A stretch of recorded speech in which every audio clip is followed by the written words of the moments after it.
What's going on, everyone? It's Mike back again, and Everton have just beaten Wolves 2-1. A game at Molineux, a game that I think a lot of us expected it to be a tough game. I actually predicted we'd lose, so it speaks volumes on my behalf. But fucking hell, I mean, it's great to win like that, isn't it? Well, it's been proved. What the fuck do we know? I predicted 1-1. You predicted we get beat 2-1. We've gone to Wolves away. 1-2-1 wasn't a great performance, and as I said to you before we went live, Michael, this is not taking nothing away from Everton whatsoever. I think it was two poor teams tonight. Wolves were poor.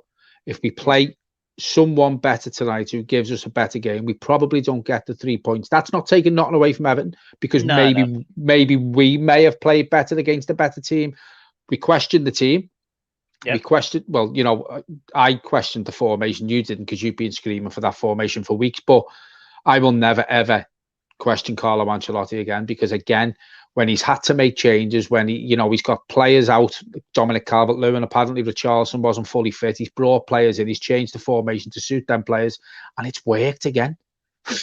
It was weird, weren't it? I mean, we started like a fucking bat out of hell. The first 10 minutes we dominated. We got that early goal, which was a really good start, and it was a good finish by Iwobi. As we've spoken about, James missing Lucas Digne, and you saw it. He gets the ball, pings it over to Lucas Digne. Lucas Digne plays the ball across, and Iwobi with a fantastic finish.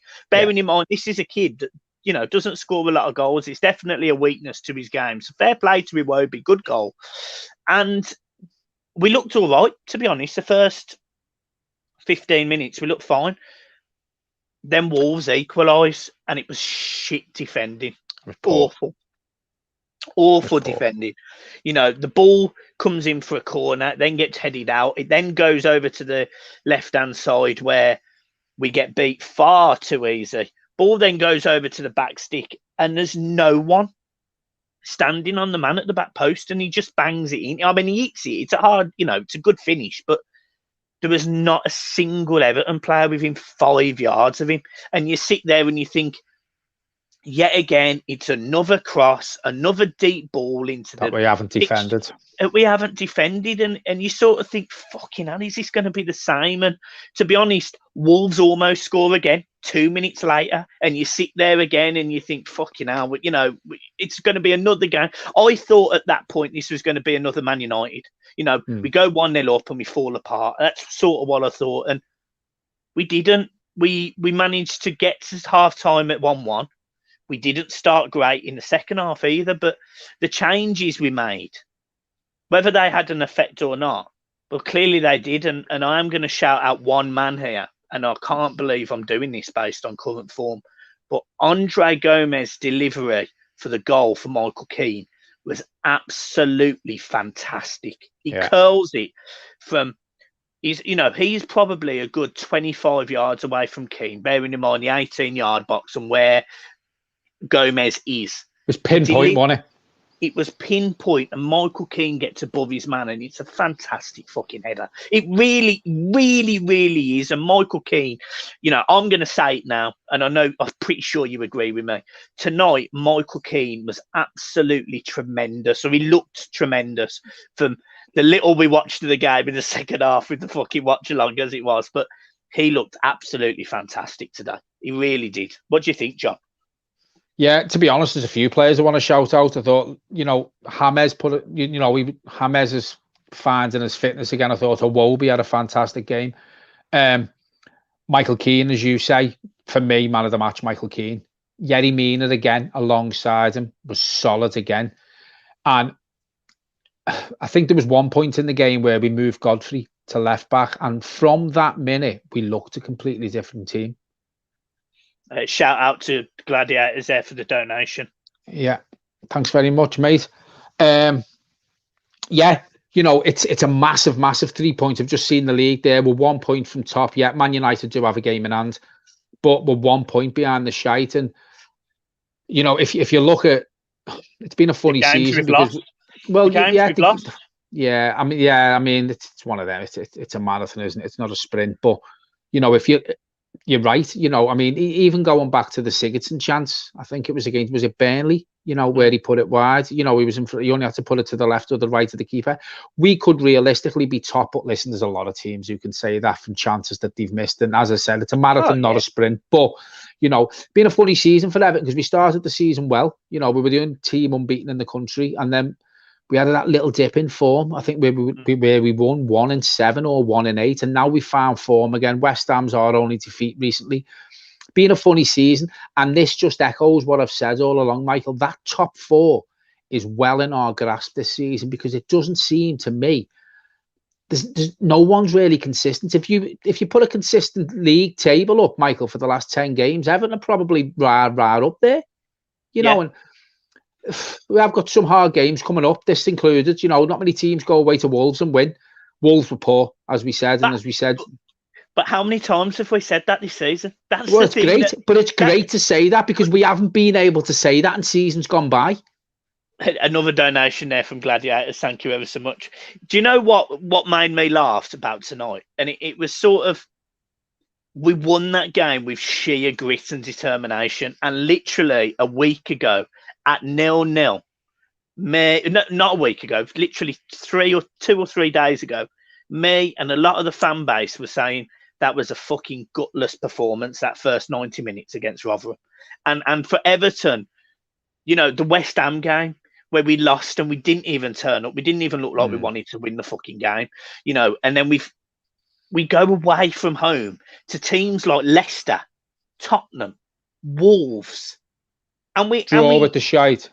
Well, that was a Goodison, but we go away to these games and we really fucking deliver. We really deliver. Tonight, after about 65 minutes, I thought there was only one team that was going to win that game, and I thought it was Everton. Yes, Wolves had a few chances, but Everton stepped it up. They basically got the fucking dial, and they went, right, we're on 3 at the minute. We're just going to notch it up a bit. And that wasn't a glamorous Everton performance. It was not the best performance. It wasn't a 5 out of 5 or a 10 out of 10. But what it was a 6 or a 7 when Wolves dropped to a 5. And that's what fucked them. That's what fucked them.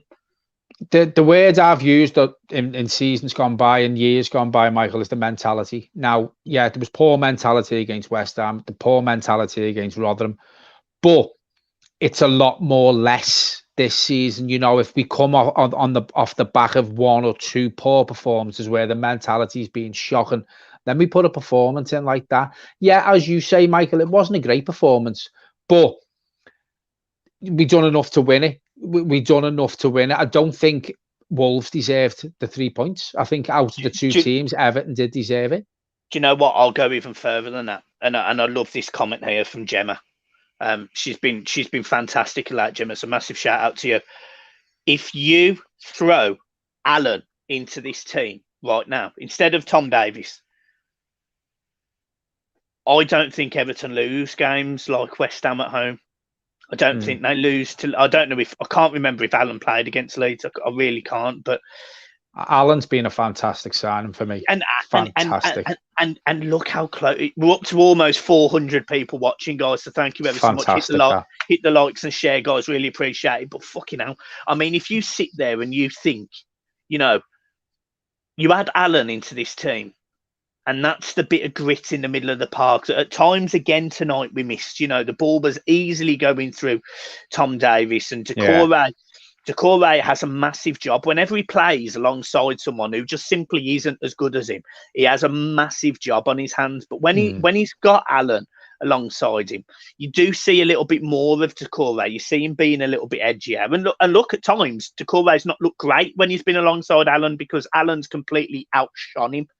Yeah. But you see how Everton need Decore in games like tonight because, again, he tried to get his foot on the ball. He tried to release the ball.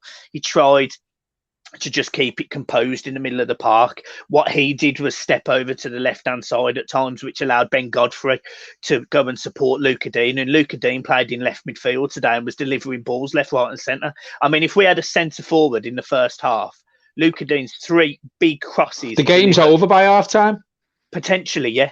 And we're saying that we're up to 451 people watching, guys. So thank you ever so much. Fuck me, Jesus wept. If you're new, subscribe. what was really mad for me was the fact that this was certainly not a great Everton performance, but we did the job, and you can't. We don't win that game last season. That's what I mean. We don't win that game last season, and to be honest, I don't remember Everton winning that game. If you get what I mean, yeah. This is a different mentality, and what we have to appreciate, what me and you have to appreciate as well, because we be very critical on this channel at times. We say it as it is, and we're very proud about doing that.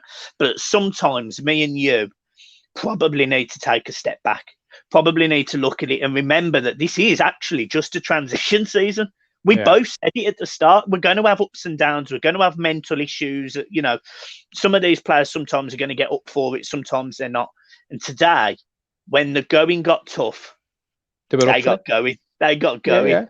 Yeah. You know, we're fourth in the league, Michael. I predicted we'd finish 10th. And, you know, I've sat here on this channel and been very negative against Carlo sometimes, and his team selections, his substitutions, his formations have been negative towards the players. But as you quite rightly say, in a transition season where I predicted us to finish 10th, we're 1 point off the top. Let's talk about that. Let's just bring up the teams a second. You know, this was how Wolves set up tonight. And you can see that they were going to use the pace of Semedo and Al Nilti to get round the sides. And obviously, Al Nuri put the ball over for the Wolves goal, which was a fantastic finish. But the way that Everton come back into the game, and you'll see that the way they're set up and the way the team's changed, is when he brings in Gomez for Davies, it allows Decore a little bit more freedom to go forward. When he brings on Coleman at the end, it secures it. And Richarlison he comes on at 85 minutes or 75 minutes. He didn't look happy when he come on. I'm not going to blow smoke up his arse. He didn't look happy, but it was just... Something's not right. Yeah, something's not right with Richie. But Andre Gomez took that game by the scruff of the neck tonight. He played the ball simply. Sometimes he has a poor game. We all know that from Gomez. He's not been great for a long time. But when he come on, he did stuff that changed the game. We're up to 498 people watching, guys. If we break 500, I think that's the highest on a live stream. So that'd be massive for us. But just a quick shout out for the donation, AJ, and his dad's a donation of a £5. And his comment, we are always in games now, regardless of how we're playing. There's a big change in mentality, and we are winning. Carlo has had one window. You know, and that's and he's absolutely bang on. You know, it's January, and again, we get asked a lot of questions in the watch along. 500. Yeah, 505. Thank you, guys. Absolutely fucking huge. That is. Hit the likes, guys. Really appreciate it if you're new, subscribe. But you know, it's January now, and Everton are in the top four. And Carlo Ancelotti, in my opinion, has every right to go to the board and say, well, if you want me to deliver the finish that this team is capable of, and I truly believe this team is capable of a top four finish. It's a tough ask, but I believe it's capable. Can Carlo Ancelotti rightly say, and maybe Charles can answer this in the comments because I know Charles will be watching, but can he genuinely go up to the Everton board and say, I need a right winger. I need a right back. I need a centre mid. You know, can he ask for more players? Has he got the right to right now? Well, it doesn't matter whether we're fourth in the league or 14th in the league. Carlo Ancelotti is one of the best managers in the world, so he has every right to go and ask that. And I think if he does ask the question, listen, we're very lucky to have Carlo Ancelotti at Everton Football Club as manager. There you go. Charles Stevenson says he's being told he has money, but the market is very slow, which we said, Charles, I think you'll probably agree. It's going to be a slow January transfer window, which, to be fair, 9 times out of 10 it is. 1, because the summer transfer window finished late.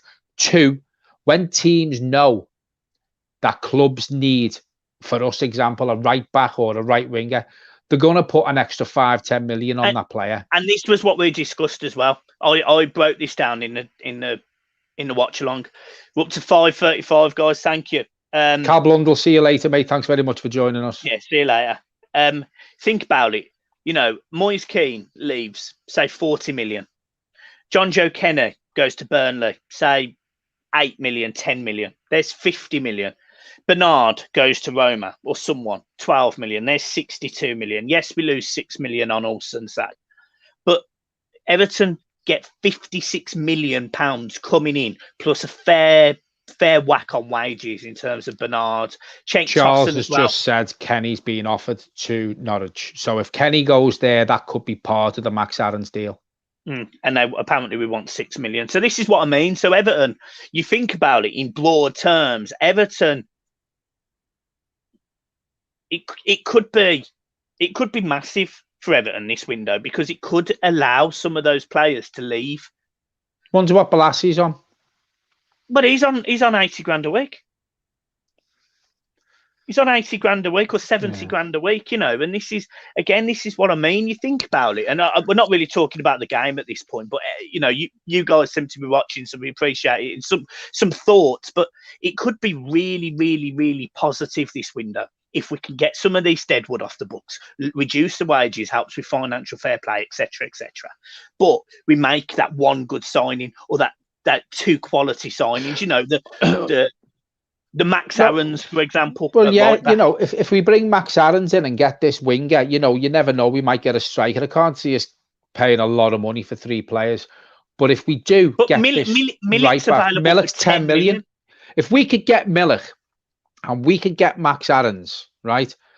Listen, I'm not going to say I want a Wobie to stay and fucking sign a new contract, blah, blah, blah. But he's done okay this season when he's played out wide. Well, he got a goal tonight. Every time he's played on that right. Every time he's played on that right, and he's had James and Luca Dean or someone dropping that ball over, he's making that running across the box, and he got his goal tonight as a result. Yeah. So fair play to him. Shout out to Cy Thompson there. I haven't seen you for a while. I hope you're all right, buddy. I'm using Facebook a lot more now, so I will send you a message in a minute. Yeah, you know, Max Aarons at right back, if it can be part of the John Joe Kenny deal. Iwobi's doing okay on the right, so maybe we can leave the wing position for now. You know, and imagine a loan for someone on the wing. Yeah, a loan. Oh, and listen, I would like that Miller up front. You know, so for 10 million quid, then players I think will then give us that push for top 4, Michael. I think we do have to bring in 1 or 2 to say, right, we can really go for this top 4 now. It's because we haven't got anything behind what we've got, if you get what I mean. You know, it's not like, it's, you know, we've seen it. You lose Allen, you bring in Tom Davis. You know, you lose Allen, you're playing Andre Gomez, or up until his cameo today has been really poor. You know, he's been really poor. But same with Coleman and Kenny, the right back position. No disrespect to Coleman, he's probably not at the level that he would want to be. And equally, Coleman probably knows that. He's been a fantastic servant, but you know, he's not quite there anymore. You know, he was brilliant. He was the best right back in the league for the best part of 5 or 6 years. He's been brilliant for us. So apparently, Carlo. Sorry, I'm looking at one of the comments. Apparently, Carlo does want Miller. Yeah, and that wouldn't. And again, it wouldn't surprise me, because the Milik experience of playing in Europe again helps a player like Dominic Calvert-Lewin, who it gives Everton more chance to you know, you look at move Chelsea, things about, change it up. You look at Chelsea, for example, and Lampard, and look, Lampard doesn't necessarily know what he's doing to a degree, but what Lampard can do is, because his striker is either Giroud or Abraham or Werner, he can literally play 3 different styles of football. Do you get what I mean? Charles Stevenson there. Millik is an out-and-out finisher, a big stature and good on crosses. Now, if we had that Millik up front tonight with some of them balls that were put into that, any centre forward, to be fair, you know, this is you're right. Great balls went into the box tonight. Well, Everton probably going at half-time 2-1 up, and another one as well. And Stephen Bruce there has just mentioned it. I'll keep saying this. Jean-Philippe Gbamin. Nobody actually knows how good this kid is, because he's been injured, but he was fantastic in France. And I know a lot of people call France the Farmers League, and you said it earlier on the phone to me, and I do understand it. But, you know, if we're going to say that Mbappe is the best in the world, and he plays in the Farmers League, you've got to give credit to some of the, you know, you can't just pick and choose who you give credit for the league that they play in. Another person that we've been heavily linked with is Josh King. And again, he's a winger. Is he capable of, being an option for Everton. Yeah. Do you get what I mean? Yeah. Sorry, I was just reading all of the comments. Apparently, there's no chance of signing Josh King, and we have, from what we've just read, we have been offered Christian Eriksen. Would he be a player you'd like? Well, he would. Christian Eriksen, again, is another player that can come on, knows the Premier League, has got that experience, can help teach the players around him that haven't necessarily got the same experience he has, which, again, is fantastic and great. But where does he fit? In what formation does he fit? He's slow. He's not fast, is he? And that's fine if you play it in a certain formation. So for example, if you're going to say a 4-2-3-1, you play Allen and Decore alongside each other. Then you have your midfield three or your attacking three. And at the moment, at least, you've got Richarlison. Then you stick Eriksen in the 10 role and you stick James on the right and Dominic Calvert-Lewin up front. But the issue is on the turnover, on the reverse, when Everton are having to run back, you're asking James, who, no disrespect to him, he's not a defender. We know, none of us, we all know he's not a defender. So you're asking the right winger, which is James, to try and trap back. But you're leaving, as a result, you're leaving your right back exposed. And it doesn't matter whether you're John Joe Kenny, Seamus Coleman, or fucking Max Evans. It doesn't. Yeah, you're not gonna look great. So for me, it's a tough one as to what you do with Eriksen if you bring him in. For me, Milik's the one for me. I really, really want Milik. Milik and Max Aarons will give us the push for fourth. But for me, if Moise Kean can leave, if Balassi can somehow leave, if Besic can leave, if we can get some money for John Joe Kenny, and we can, we can lose. We can get rid of some of these players on these wages. Then absolutely go and get Max Aarons, go and get me a winger on loan, whether it be a Leon Bailey, get it on a loan with an opportunity to buy at the end of the window. Go and get me a winger, a quality winger, an established winger. Go and get me a Milik type striker. I'm all up for it. Do you get what I mean? I'm all up for it, but this window, no one knows. It's tough. I mean, do you know what makes me laugh? Not make me laugh, but in the transfer windows in the summer and in January, we used to see that yellow bar across Sky, and a thing on the right hand side of who clubs have bought, blah blah blah. This lad, that's the one I want. Ismail Sarr. How much are they going to want for him? Well, they're going to want 40 million and 30 million. Yeah. And that's the thing. We don't know as fans. We don't know how hindered we are by financial fair play. We know we've massively overspent in the last 3 years, 5 years even. Yeah, I think, to be fair, there's money to spend, and if it was an open, I'm going to go as far as saying someone like Carlo Ancelotti will probably have an open checkbook at Everton, but it's financial fair play. That's what it is. Oh yeah, and you've got that issue. But we just, in my opinion, we just need Everton. This is the biggest opportunity for Everton to get top four. Yeah, since Martinez bottled it. I think we need one or two players for that, though. Exactly. So what I'm saying is, yes, usually people don't do big business in January, but is this the time for Everton to stick their balls on the table and go, do you know what? It's shit or bust this season. We get fourth or we get sixth. But we know that as a board and as us as fans, we know we've done everything we physically can to get Everton Football Club to where it should be, in my opinion. Because again, we're all sitting here after a really positive result against Wolves, and it fucking is. We got a great result tonight, and we've had some great away results, but the home results have hurt, and that's because we haven't, in my opinion, had those leaders on the pitch when we've needed them. I think to be fair, I think if you look at the squad of players and for what Carlo can do with them, I think we can set up better with them players away from home. Gylfi is a false nine tonight. Gylfi is a false footballer tonight, to be fair. Yeah, I think that with the squad of players we've got and the players we've got, I think that allows us to set up better away from home than it does at home.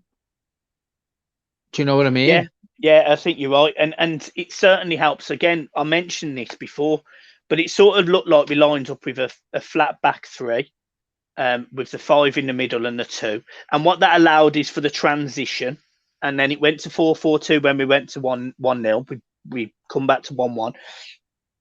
But we look so much more solid when we've got the 3 centre backs in the middle of the park. We look even more solid when there's 4 of them.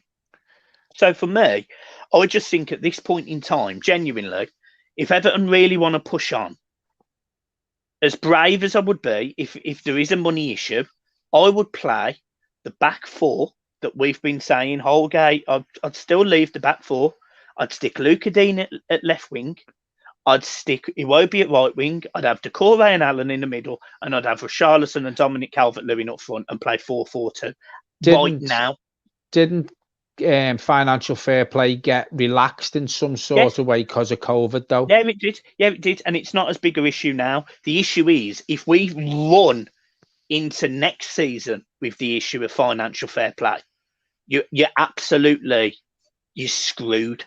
It's basically hits you double. Not double, but basically you jump from, say, being here, which is close to the limit, to being fucking up here when they next assess you, unless you can get some of these players off the books on the big wages. You see, the thing is, a lot of these players, though, Michael, they're out of contract at the end of the season anyway, which will help us. It's the wages that hurt us. You know, Sigurdsson 120 grand a week. Bernard 150 grand a week. Cenk Tosun 80 grand a week. You know, there's 350 million pound like that. Yeah, £250,000. Yeah. Sorry, 350 grand. You know, and you put that in perspective. That's 1.4 million pound over 4 weeks, and that's 17 million or 16 million pound over a season. That hurts your bottom line, especially when our wage bill is 86% of our turnover. So Everton, we've got to trim the squad. We've got to trim the squad, but getting into the Champions League gives you money as well. You know what I mean? And also, as Charles pointed out there in the comments, if we can get into that top 4, Michael, we will have no problem with attracting top names in the summer. Now, Carlo Ancelotti in his first full season puts Everton into the Champions League with one big transfer window. That is a phenomenal job. I'm telling you now, if he gets Everton, I mean, to be fair to him, if he gets Everton anywhere near the Champions League this season, it's a phenomenal result. Absolutely phenomenal. Yeah, it is. But going back to the game, man of the match shouts. Oh yeah, Jesus Christ! I mean, I got all fucking transfery then, didn't I? Yeah, man of the match is Michael Keane for me. He's been absolutely fantastic today. Yeah. What I will say as well is I want to give a shout out to Andre Gomez, because I've been very quick to criticise him. Come on today, did a really good thing, and technically his delivery changed the game. Michael Hillier says there, Gomez over Davis for the next one. Yeah, his delivery, as you quite rightly said, Michael. But he's earned his place. Straight away. Yeah, he's earned his place, and he deserves that. Iwobi. Do you know what? I mean, as you say, Michael Keane, man of the match, I agree. A lot of people did agree, but there's a few shouts out there. You know, Iwobi for me this season has played really, really well on the right, as you say. Jesus Christ, he's on a different game. Michael Keane, Yerry Mina, Ben Godfrey. Well, you know, if you was to sit here and say to me at the start of the season that Yerry Mina is going to be the defender that he is now, I'd never have believed you. Never have believed you. But I'm telling you now, Yerry Mina, in my opinion, is the most improved player at Everton Football Club this season. Shout out from Charles there. Gomez changed the game. And to be fair, apart from the cross, he did. You know, it was a good cameo by Gomez, as you said earlier on in the stream, Michael. You know, it was a good cameo performance by Andre Gomez. And from what we've been watching the last couple of games, whether he started or come on as sub, tonight was a massive improvement from him. And again, I want to give out a shout out to Godfrey again, a left back, because he's solid. He's so solid, and you see every he can game. defend, Michael, but he's good at going forward. But well, don't get me wrong, he doesn't whip the ball in. But even the first, what was it? The first, I think it was 15 minutes in, he picks up the ball, he beats a man, he gets to the edge of the box, and he gets to the bar line, and he passes the ball across the box. And I sat there and I thought, do you know who you look like? You look like Ross Barkley. You look physically strong, a ball-carrying player, someone who can pick out a pass. And I sat there and thought, do you know what? I really like that in a player. You know, Ross Barkley. Yes, I think he's future captain of the club for me. But again, how many future captains have we got? Well, you've got Mason Holgate. Just wanted to give a shout out to Charles. Thanks very much for joining us, mate. God bless you as well. Yeah, you've got Mason Holgate.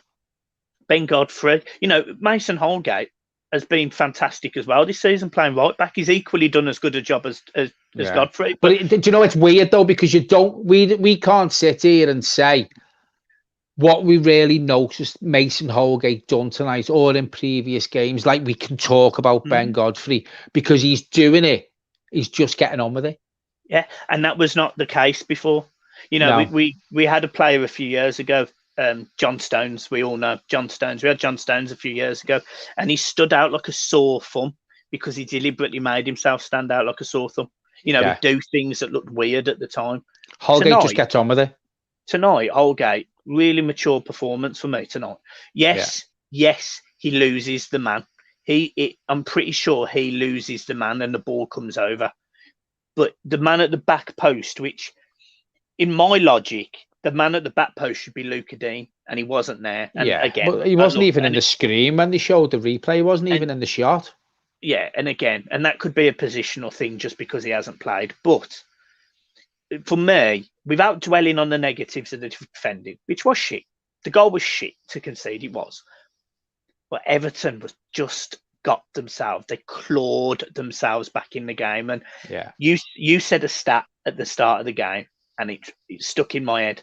When Everton have gone in front, they've won. Now it's 9 out of the 10 games this season, and the one they haven't was Man United. And no disrespect, Man United are challenging for the league, so I have no issues losing to Manchester United. Mentality is the word again.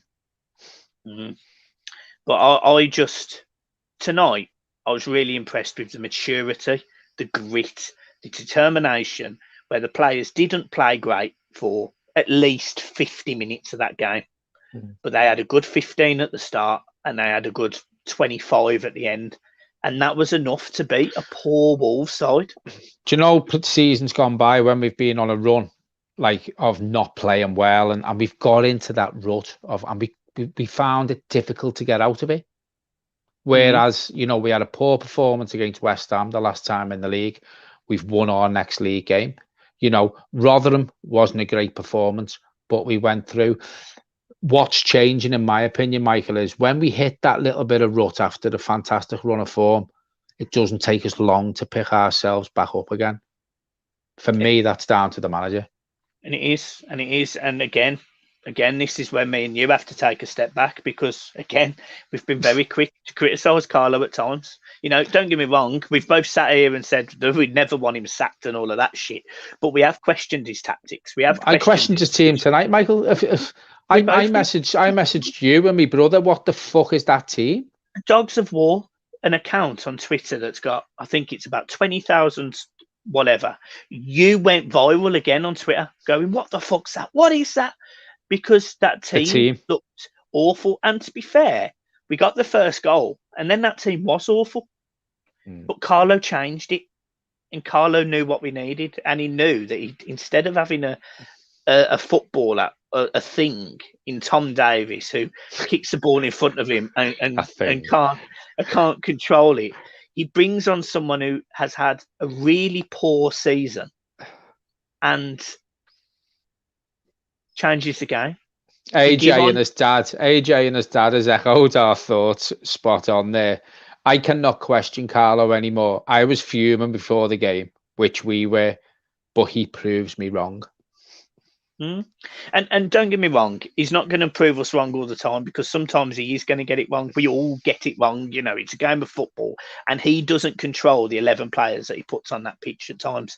But Blue nose there, sorry. That's why I said you're negative, John. I love you though, mate. Yeah, you know, and as Michael's quite rightly pointed out, I think we we have to both take a step have back. been guilty of that, you know, and I just want Everton to push on now. We've got one of the best managers in the world. We're looking at the new stadium. We've got some fantastic players who've been brought in, Alan Decore, James.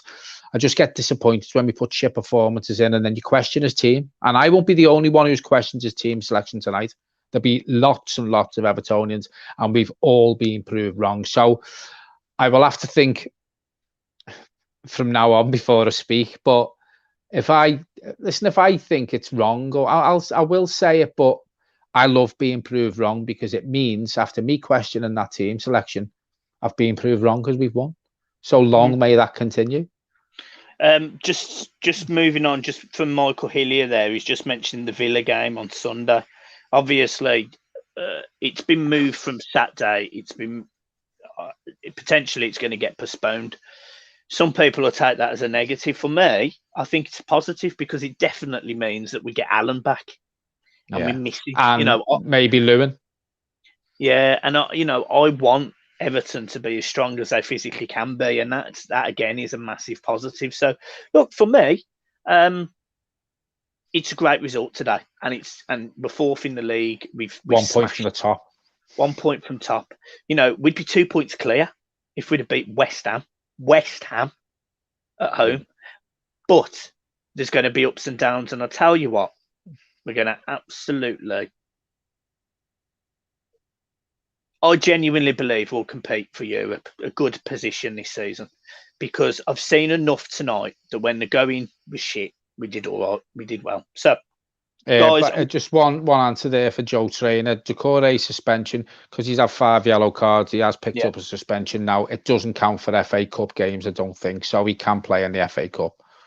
Yeah, which again, that'll be a big blow on the Saturday if we don't have, obviously we don't have Alan.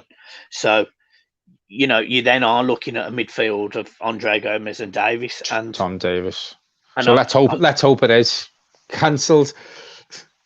You know, and I'm a fucking hell, Jesus Christ.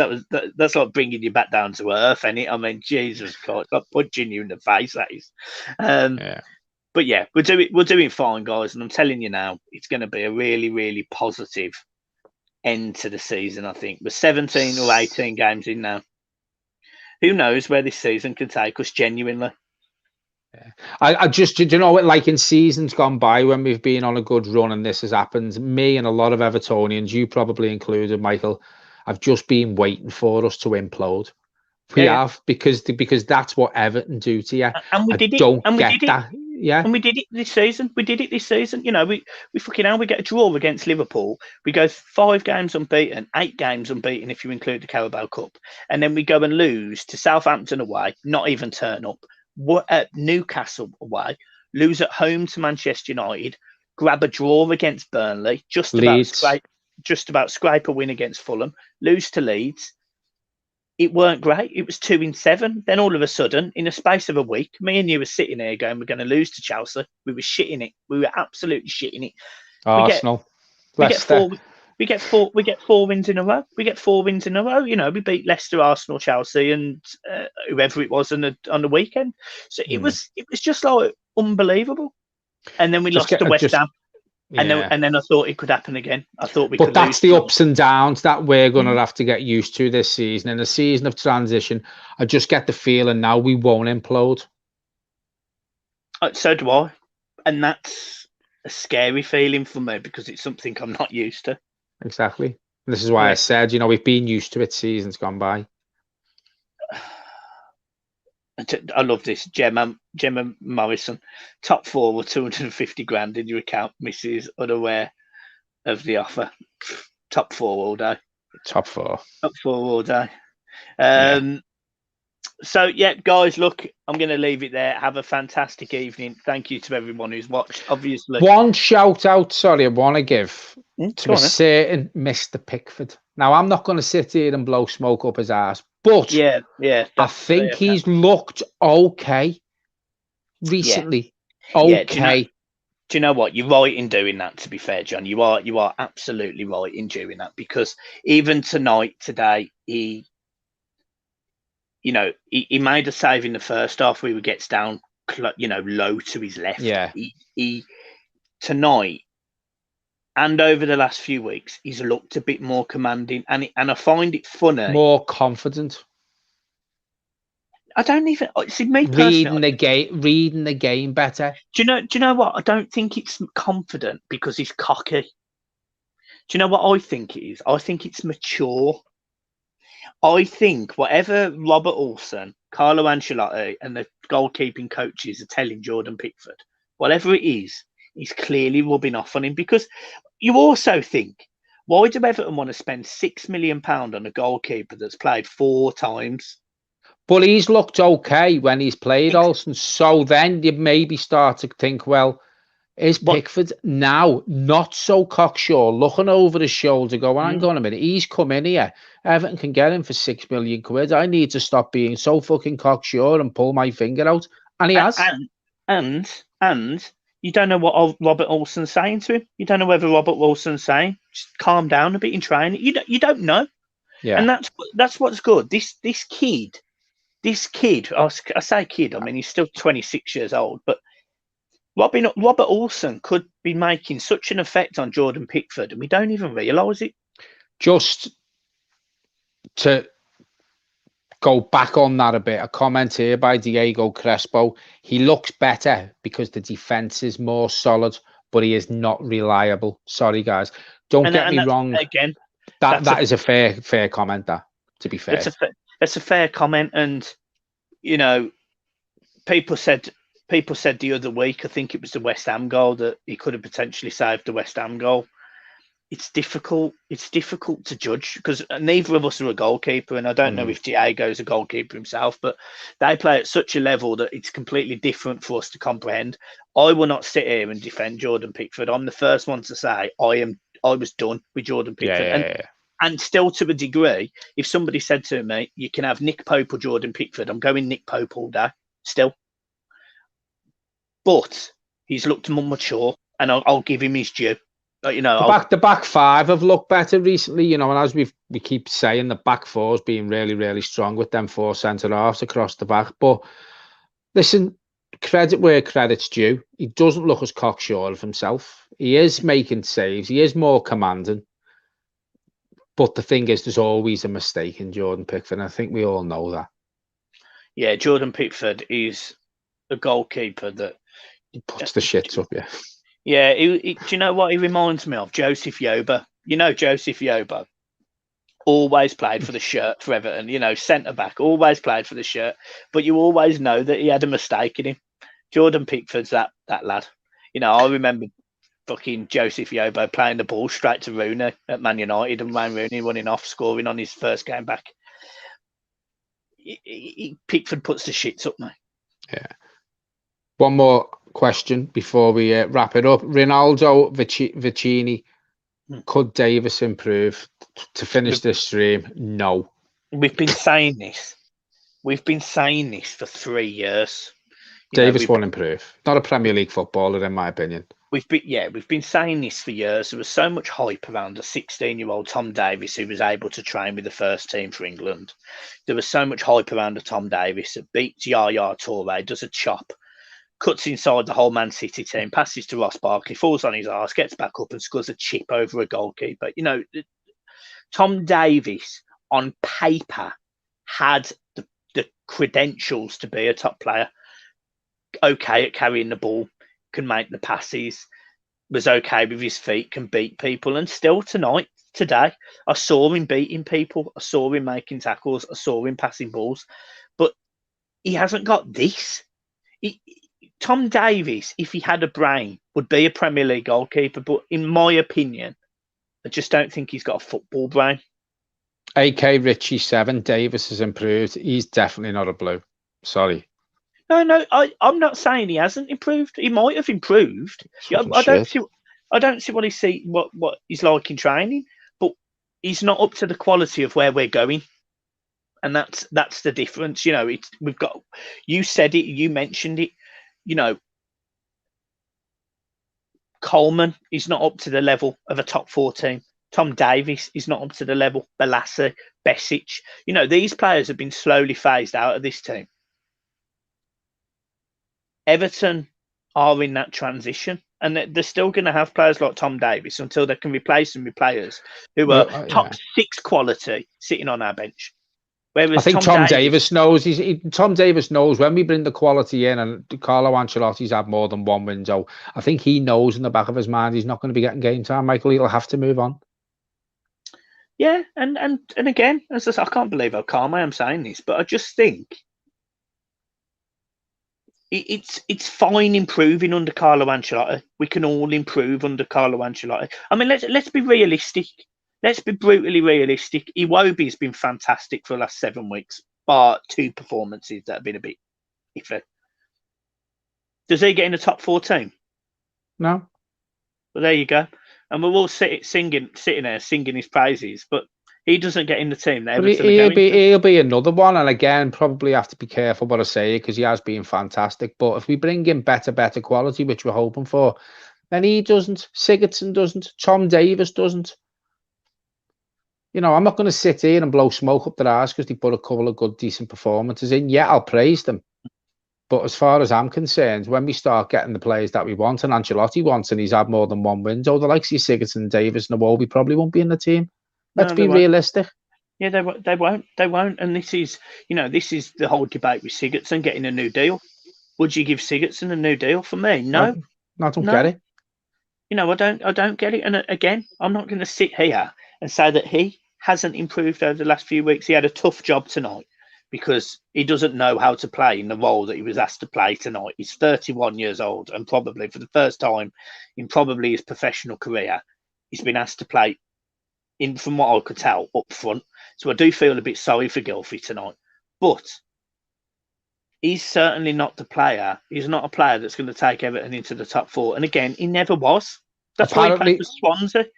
And apparently this AK Richie is a blue. And he's put, you know what? All you supporters not having patience to a lad from the academy like Davis are not true supporters. What I want to ask, how long do you give him? How long do you give him to improve? How long do you give? So I don't care if he's from the academy, Michael. If he's not good enough, he's not good enough. How long do you give someone? How long do we wait to see the Tom Davies that I promised at 16, like you said? How long? How long is he around the first team? Well, you can't, because he's been given more of an opportunity than any of the other youngsters. Exactly. Does Tom Davies get in the top 4 team? No, not even close. Exactly. And that's where we're aspiring to be. Yeah, but we've got to stop this sentiment. We've got to stop sentiment. You know, we've done this. We've done this for years. For example, Luke Garbett under Martinez, he comes in the Europa League, plays absolutely fantastic for 6 games. Luke Garbett, absolutely brilliant. I thought he was the replacement for Baines that we needed, and he never cut it. Matthew Pennington, again, another player going out on loan. Beningime made his debut for Everton against Chelsea 3 years ago. Can't get anywhere near him since. Can't get anywhere near the first team. Didn't cut it at Blackpool last season. You know, you go on the right back, John Joe Kenny. I can't even believe the Premier League teams are interested in John Joe Kenny. Not because I'm not saying he's capable of being a good player, but he's not cut it at Everton, who up until very recently were a mess, spending money on piss poor players that you know, weren't good enough. You know, the fact that John Joe Kenny, and again, this isn't a criticism of Coleman, but the fact that the right back that we sort of wanted it to work for hasn't got in front of the right back we know that has been absolutely fantastic for 6 years, but he's past it. The fact he can't get in front of him says to me, Kenny's not good enough. So therefore, how long are we going to hold on to Kenny? And carrying on from that, a comment here from Michael Hillier. Usually when good players play with good players, they get better. But Davies is watching Allen and Decore in the middle, and he's not improving. Well, there's a reason why Davies has only started, I don't know, 3 games this season, you know. Yeah. Because he doesn't get in the teams that we're all talking about. You know, and again, it's opinions. It's absolutely fine for people to have opinions, and it's absolutely fine for people to like Davis. Obviously, he is a blue. He loves the club. All of that stuff. But you can't rely on sentiment. Well, Everton Football Club is bigger than Tom Davis, and it's bigger than a lot of the other players that maybe we like and we hope we'll want to hold on to. But equally, they're not good enough. AK Richie, like, listen, you are entitled to the opinion, but this is the last comments because it's 11:05 anyway. He wouldn't keep John Joe Kenny, which we agree with, but he'd keep Davis and keep faith in him. Also, he's best friends with Dominic Calvert-Lewin. That alone should keep him at the club. Yeah, so and equally, and sorry, to be fair, but Jesus Christ. To be fair to him, look, if he's Davis, in fine. But he made a comment just about, did Davis play well against Sheffield United? It's Sheffield United, it's a championship team. It's did he play well against Rotherham? No, not really. There's a level, and unfortunately, we see it time and time again where the teams that we're playing are a level above Tom Davis, and that's one of those unfortunate things. Daniel says he's still really young. Wayne Rooney was young. Is Tom Davis ever going to be capable of lacing Wayne Rooney's boots? Do you know what I mean? I don't think you can't compare him against Wayne Rooney because he was one in fucking 100 million in real quality terms of footballers. But is Tom Davis? I mean, does Tom Davis lace up the boots of? Well, they are. Does Tom Davis get into a Villa team? Probably not. Well, he doesn't get in over McGinn, Grealish, or any of them. Right, so he doesn't. Or Barkley. Does he get into the West Ham midfield? Probably Declan Rice and Souček? No chance. No, exactly. Does he get into a Wolves midfield? Well, we've seen tonight that he doesn't. Does he get into any of the teams that have them aspirations? Why are we holding on to him if they wouldn't have him? Exactly.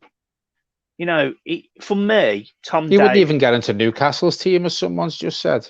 I said this is what I mean. I said this 3 years ago. I said, look, I really wanted Tom Davis to prove me wrong. But I saw 3 years ago that he was not going to be the players that people wanted. And unfortunately, you can't carry people. You can't. This is the Premier League.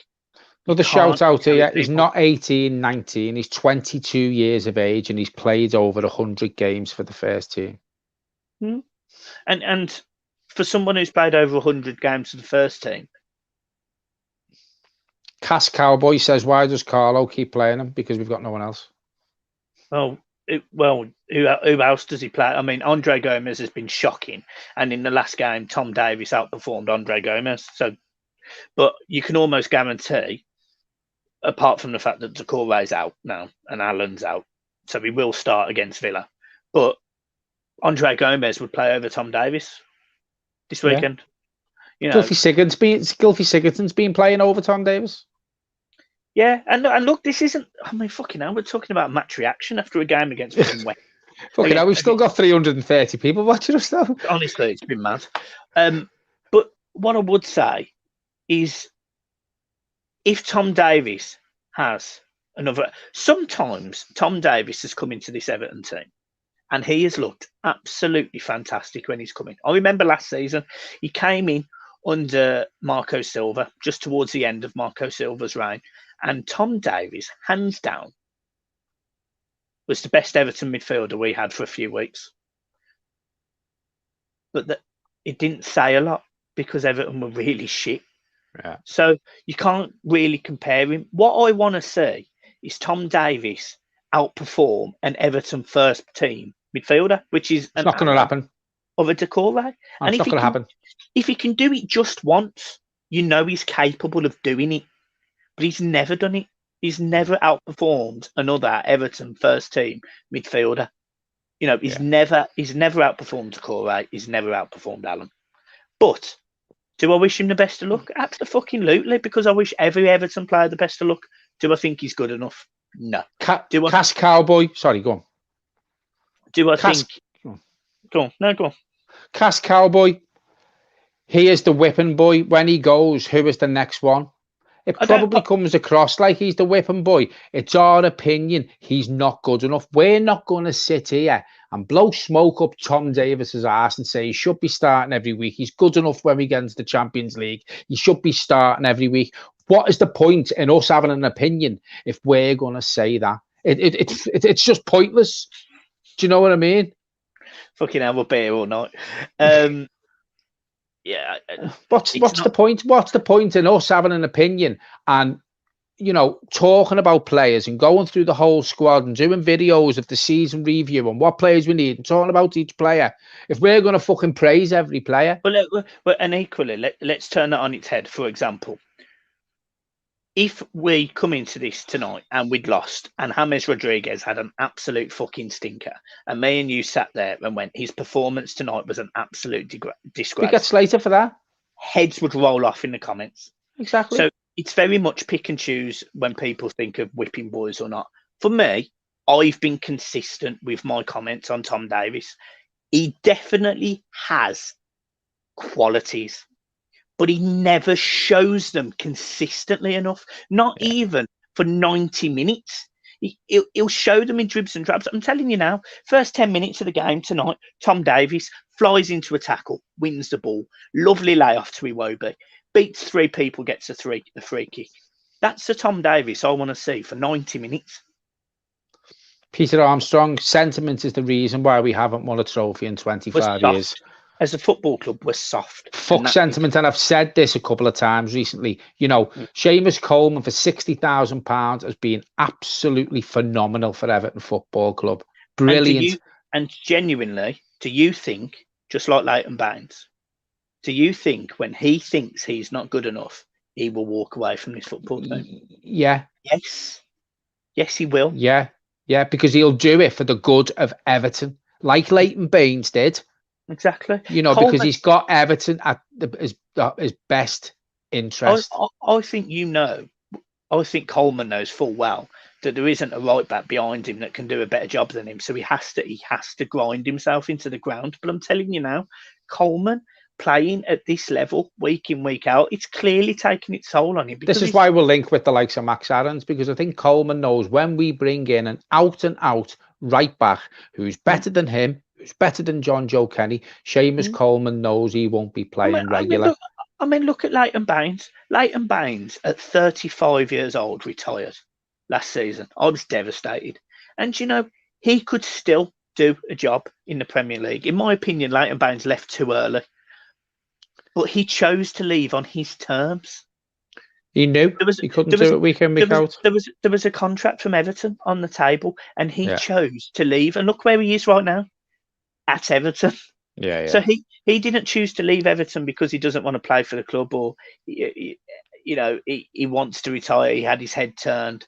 He left because he felt it was the right thing to do. And I'm telling you now, as somebody made this comment earlier, Seamus Coleman will do exactly the same thing. I think He'll leave when he's ready, and we'll bring in a replacement ASAP.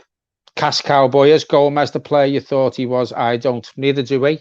No, I've said many, many times, even though he put a great ball in tonight, that doesn't echo the fact that for me, he was poor before the injury. He wasn't playing well. Maybe poor is a strong word, but he wasn't playing well before the injury. I think he's still a bit wary of going into tackles and stuff, you know. Yeah. And again, Gomez, ever since we signed him on a permanent deal, Gomez's level is not the same level as the level it was. We seen the best of Gomez on loan. Gemma knows I'm losing my voice. But the facts are, when we did sign Andre Gomez, he was the best midfielder we had. Even now, he would have been the best midfielder we had at the time. Because think about who was in our midfield when we signed Andre Gomez. We had no one. We had Tom Davies. We had, it was very easy for Tom Davies to. It was very easy for Andre Gomez to look as good as he did because he had to be. He was the only one that was capable. Yeah. But when he's playing in a team with Allen and Decore, he doesn't fit in as well because he's not the best. Yeah. My light switch is on, but my light is not. So look, I mean, we've been this match reaction's been an hour long. Jesus. And we only talked about the match for 10 minutes. Unbelievable. Guys, I can't believe there's still 350 people watching this. Sorry for keeping you up, folks. Yeah, man of the match for us, Michael Keane. Brilliant. Man of the match. And it was a good performance in the end. Good 50 minutes from Everton in the end. Yeah. Folks, we are leaving it there. Fucking hell, Jesus. Guys, I'll see you soon. Keep smiling, keep safe, and up the Toffees. Cheers, phone. Cheers, folks. Jeez, can't fucking speak. That's from the same person that earlier in the game thought that Utah was a country. Brilliant. I'll leave you there, folks. See you later.